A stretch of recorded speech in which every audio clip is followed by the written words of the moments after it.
Qu'est-ce que ça signifie? Être aligné, centré, ancré.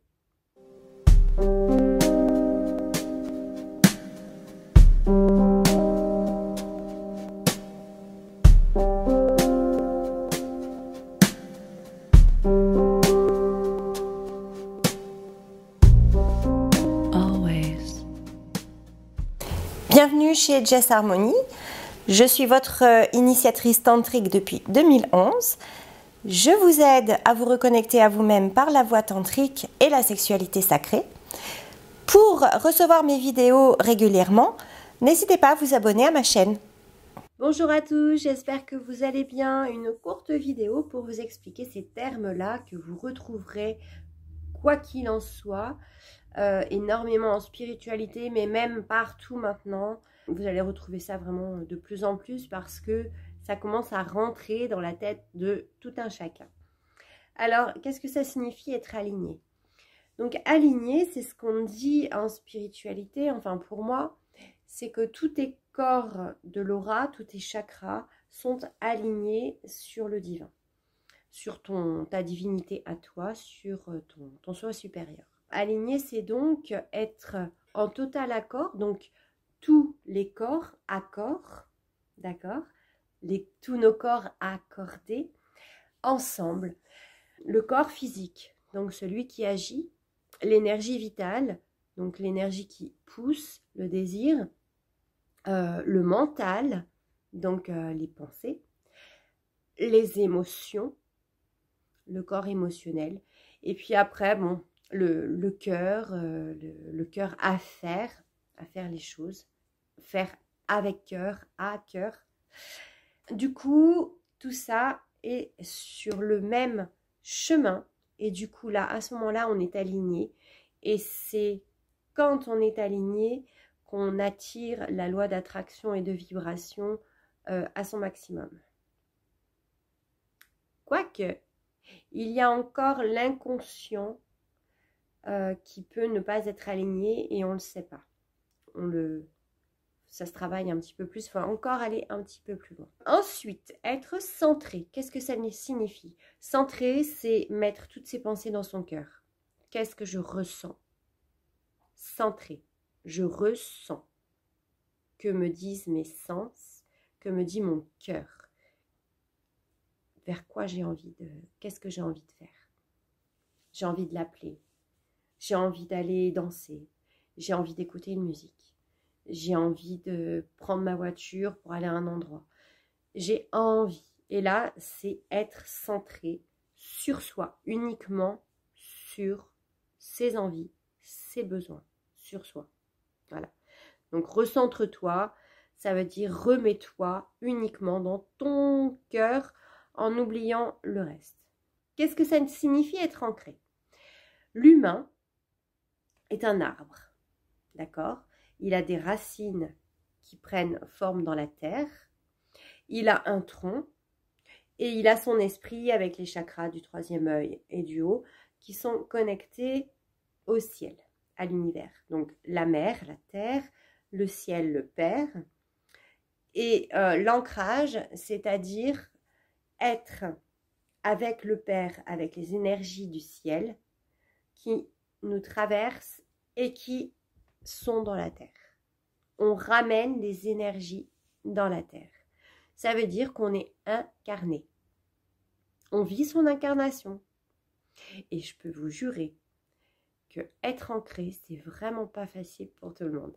Parce que la plupart du temps, on est à côté de notre corps. Vraiment, hein. L'aura est à côté ou au-dessus. Et il y a des gens, l'aura est vraiment très loin. Très très loin. Pour les gens qui ont du mal avec la matière, qui ont du mal à matérialiser, qui ont du mal à prendre des décisions, qui ont du mal à agir, qui ont des grosses réactivités. Tout ça, c'est des personnes qui sont vraiment loin. Et l'aura est de plus en plus loin pour les personnes qui rêvent leur vie. Voilà, vous savez, ils rêvent. Ils ont l'impression, en plus, oui, ils se leurrent facilement parce qu'ils ont l'impression de tout faire pour avoir. Mais en fait, il n'y a pas de...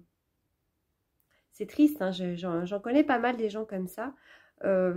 Je vais pas dire que moi je suis ancrée, mais en tout cas, j'essaye de l'être. Et quand je le suis pas, je le sais. Quoi d'autre comme terme? Être équilibré. Alors, ça c'est intéressant aussi. Être équilibré de ses énergies yin et yang. Alors, par exemple, on va prendre... j'ai un petit truc pour vous. On va prendre cette petite réglette. Nous avons le plus et nous avons le moins. C'est comme ça sur Terre et c'est comme ça dans l'astral, d'accord? On est polarisé. Quoi qu'il en soit, c'est comme ça. Il y a le plus, il y a le moins, ça fonctionne comme une pile. L'univers entier fonctionne comme une pile, ou si vous préférez, comme l'électron qui tourne autour du noyau. Voilà. Ça, c'est les atomes, c'est comme ça. Si je pense, oui, ça c'est mal, je suis dans le moins, je suis polarisée. Hop, d'accord? Je tire par ici. Si je pense, oui, c'est génial, c'est trop bien ce truc-là, etc. Hop, je suis polarisée dans l'autre sens. Et en fait, quelqu'un qui est très polarisé va vivre une vie en dents de scie. C'est-à-dire qu'un coup, hop, hop, hop, hop, et ce qu'on voudrait, ce qui est mieux. Alors, c'est pas forcément vrai parce que j'ai eu cette réflexion il y a quelques années déjà. Parce que moi, j'avais cette chose en dents de scie, mais vraiment extrême. C'est-à-dire que je pouvais avoir des extases, des orgasmes tantriques assez hallucinants. Et en même temps, des downs hallucinants au même niveau, finalement. Et finalement, je me disais que je suis une personne qui n'aime pas... quelque part, je n'étais pas stable. Parce que, mais je l'aimais pas aussi. Je l'aimais pas parce que l'ennui me gagne facilement. Je ne supporte pas la routine. J'aime pas toujours faire la même chose. Et finalement, d'avoir des dents de scie comme ça m'a apporté ce truc d'être vivante, de me sentir, vous voyez, de sentir de la vie. Que ce soit dans l'extase ou dans la grosse souffrance, on se sent en vie. Quand on souffre, on se sent en vie. Quand on jouit, on se sent en vie. Et que finalement, être comme ça, toujours linéaire, il y a énormément d'ennuis, de routine, et limite, non mais à quoi ça sert, quoi, je suis là pourquoi, ouais, voilà. Être en joie en permanence, en extase en permanence, c'est pas possible. Alors qu'est-ce qu'on fait? Et bien déjà, il faut déjà se poser ces questions-là pour déceler si vous êtes une personne comme moi qui s'ennuie vite et qui a besoin de up-down, ou si le plutôt linéaire vous convient. Et dans ces cas-là, être équilibré, cela signifie toujours, vous voyez, les up et down, mais peut-être un peu moins up, ou ou plus ancré. Je m'explique. Quand vous vivez une espèce une montée de Kundalini, par exemple, où vous arrivez à l'extase, au départ, j'étais complètement... Je partais, moi.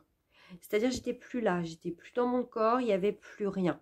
C'est comme si je faisais 40 km de diamètre, que on aurait pu égorger mon enfant devant moi, je m'en serais pas rendu compte, parce que une absence totale. Carrément, je pars dans d'autres dimensions. C'est un peu comme...